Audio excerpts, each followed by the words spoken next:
Ali onde a Serra Gaúcha encontra os campos de cima da serra, fica São Francisco de Paula, uma cidade que eu vou te mostrar alguns lugares interessantes e principalmente histórias, não só do lugar, mas que tem relação aí com todo o Rio Grande do Sul e as gentes que já circularam por aqui. Tudo isso eu vou te mostrar, é claro, em Destinos do Sul, onde te desvendo a nossa natureza, a nossa história e a nossa cultura. E se tu nos encontrou no YouTube, aproveita, curte, compartilha esse vídeo, se inscreve no nosso canal e também acessa destinosdosul.com, que é o nosso blog, onde tem mais conteúdo para ti, tem textos, fotos e mapas para tu encontrar esses lugares que a gente fala aqui. E também uma página para tu comprar vários passeios, ingressos para atrações turísticas aí do Rio Grande do Sul. E se tu quiser, a gente pode montar um roteiro especial para ti. São Francisco de Paula tem este nome porque o antigo estancieiro aí do século XVIII, um grande proprietário de terras de nome Pedro da Silva Chaves, ele doou parte das suas terras para fazer um povoado. E aí mandou erguer uma capela em homenagem ao santo de sua devoção, São Francisco de Paula. Esse santo, aliás, ele viveu, era Francisco da cidade de Paula, na Calábria, na Itália, viveu ali entre 1400 e 1500 e foi um peregrino que fundou uma ordem religiosa e dava assistência aos pobres, fazia voto de extrema pobreza, inspirado no santo e que os pais dele eram devotos, que era o São Francisco de Assis, que viveu aí entre 1100 e 1200 também na Itália. E a exemplo de São Francisco de Assis, que é padroeiro dos animais, ele também tinha apreço, parece, pelos animais, inclusive parece que não comia nenhum alimento de origem animal, nem leite, nem ovos, a exemplo dos veganos modernos aí, então fala esse movimento vegano, então ele já era vegano aí lá no século XV. E então Pedro da Silva Chaves ergueu essa capela, então, homenagem a São Francisco de Paula. A cidade, na realidade, tem uma avenida principal, a Júlio de Castilhos, onde tem um canteiro central, ladeado por vários plátanos que no outono ficam com uma cor belíssima. No inverno também estavam bem interessantes, com algumas folhas e outros galhos já sem folhas. Aí eu tive agora no final de agosto ali. E tem vários monumentos interessantes que contam um pouco dessas histórias que eu vou te falar aqui. E um deles é homenagem ao chimarrão, a cuia do chimarrão, que está ali. E também nessa avenida fica o prédio antigo de características aí, de arquitetura típica lusitana, o prédio onde hoje funciona a prefeitura municipal.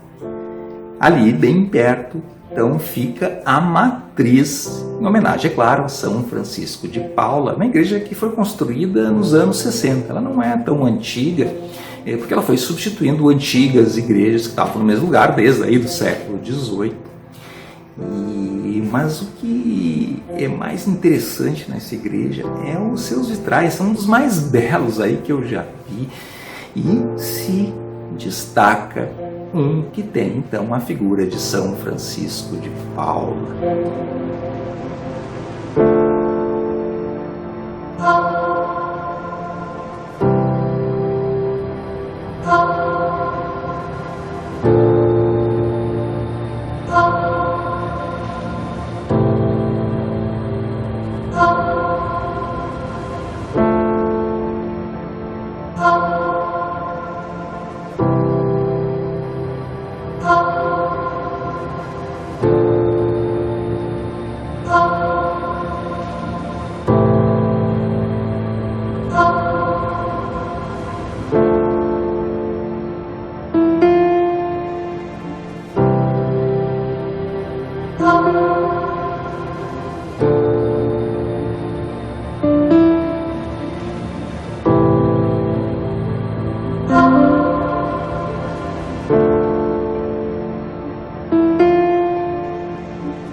Mas nesse canteiro, então, da Júlio de Castilhos, tem outros monumentos interessantes que remetem à história. Um deles, a história dos tropeiros que traziam, então, o gado do Pampa, subindo a serra, passando, provavelmente uma das rotas era aí, onde se formou então o povoado de São Francisco de Paula, em direção ao Planalto Central do Brasil. E também tem um monumento em homenagem aos carreteiros, que traziam nas suas carretas puxadas com bois, com junta de bois, vários mantimentos e produtos de outros lugares. Então essas figuras que se confundiam, os tropeiros e os carreteiros, circularam muito por ali e estão aí devidamente homenageados nessa área central da cidade.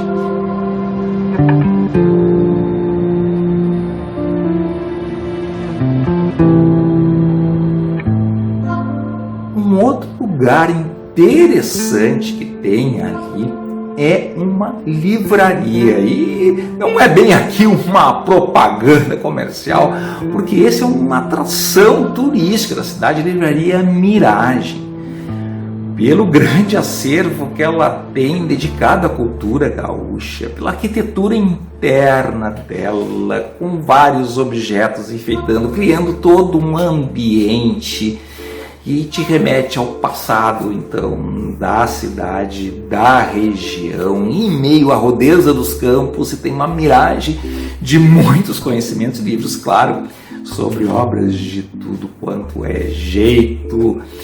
E, inclusive, essa livraria, ela foi idealizada e é conduzida aí por uma professora de história aposentada, de nome Luciana Soares. E uma outra oportunidade, tive uma oportunidade de conversar rapidamente com ela. Dessa vez ela não estava. Uma hora tem que conversar lá de novo, tem que ver como é que está em função dessa pandemia, enfim. Mas a gente falou com funcionários que autorizaram a fazer essas imagens. Inclusive também ela tem um apreço para a questão dos animais e não gosta de ter nenhuma obra relacionada ao maltrato aos animais. Uma característica que tem a ver com a história também que a gente te falou aí sobre São Francisco de Assis, de Paula, enfim.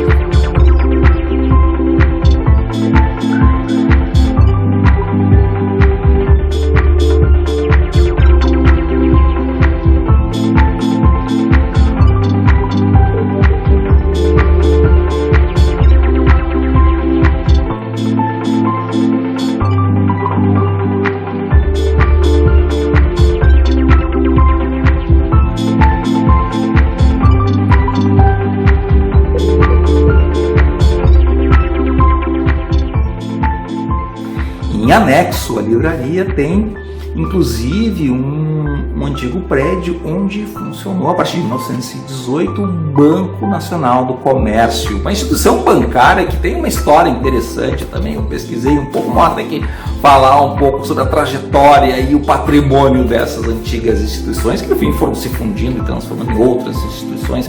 Entre essas várias fusões que foram acontecendo ao longo do século XX, ele acabou fazendo parte aí do antigo Banco Sul Brasileiro até os anos 80, depois se transformou no Banco Meridional e depois foi adquirido aí por um banco estrangeiro. E dentro tem um acervo interessante com imagens antigas da cidade e objetos que contam aí um pouco mais da trajetória desse lugar. Muito interessante.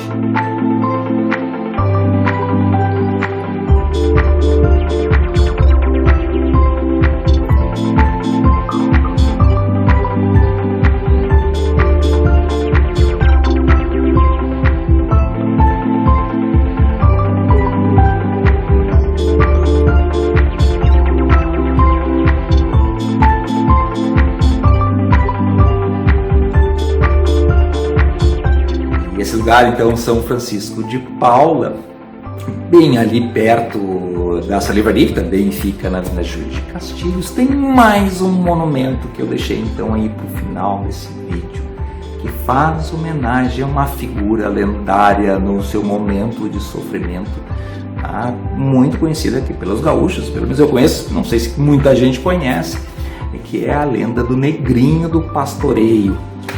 Essa lenda eu me lembro de ter lido num livro, aí quando eu estava no 4º ano primário do colégio, já foi mais de 40 anos, um livro Lendas do Sul. Inclusive eu achei ainda na internet, pesquisa aí no Wikipédia, tem a história do Negrinho do Pastoreio, inclusive faz referência a esse livro escrito por Simões Lopes Neto, que é uma das versões aí dessa história que foi contada de pai para filho, durante, aí, principalmente no século XIX, tiveram algumas publicações que fazem referência a ela. Teve essa que eu acabei lendo, é bem interessante, com uma linguagem antiga, de 1913, por Simões Lopes Neto. Depois teve filmes sobre essa história de um menino escravo que não tinha nem nome, todo mundo conhecia ele só por Negrinho, que tinha um patrão, um fazendeiro, que era o dono dele, porque era assim, as pessoas escravizadas tinham proprietários.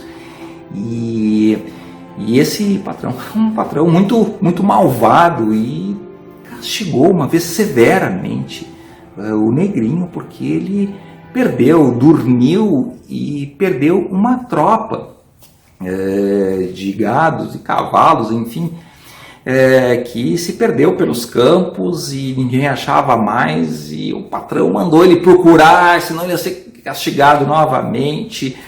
Enfim, até a história tem um pouco mais longa, eu estou tentando sintetizar para ti, uma hora a gente conta com mais calma, até quem sabe lendo um pouco e trazendo alguns termos antigos interessantes que fazem toda a cultura aí do campo gaúcho. O fato é que o Negrinho saiu a procurar e pediu ajuda a Nossa Senhora, que segundo Simões Lopes Neto era a madrinha dos que não tem padrinho, que não tem ninguém. E ele acendeu um toco de vela e rezou para Nossa Senhora. Ele acabou achando a tropa, mas depois ele parece que perdeu de novo. E o patrão voltou a castigar, dessa vez de forma mais severa.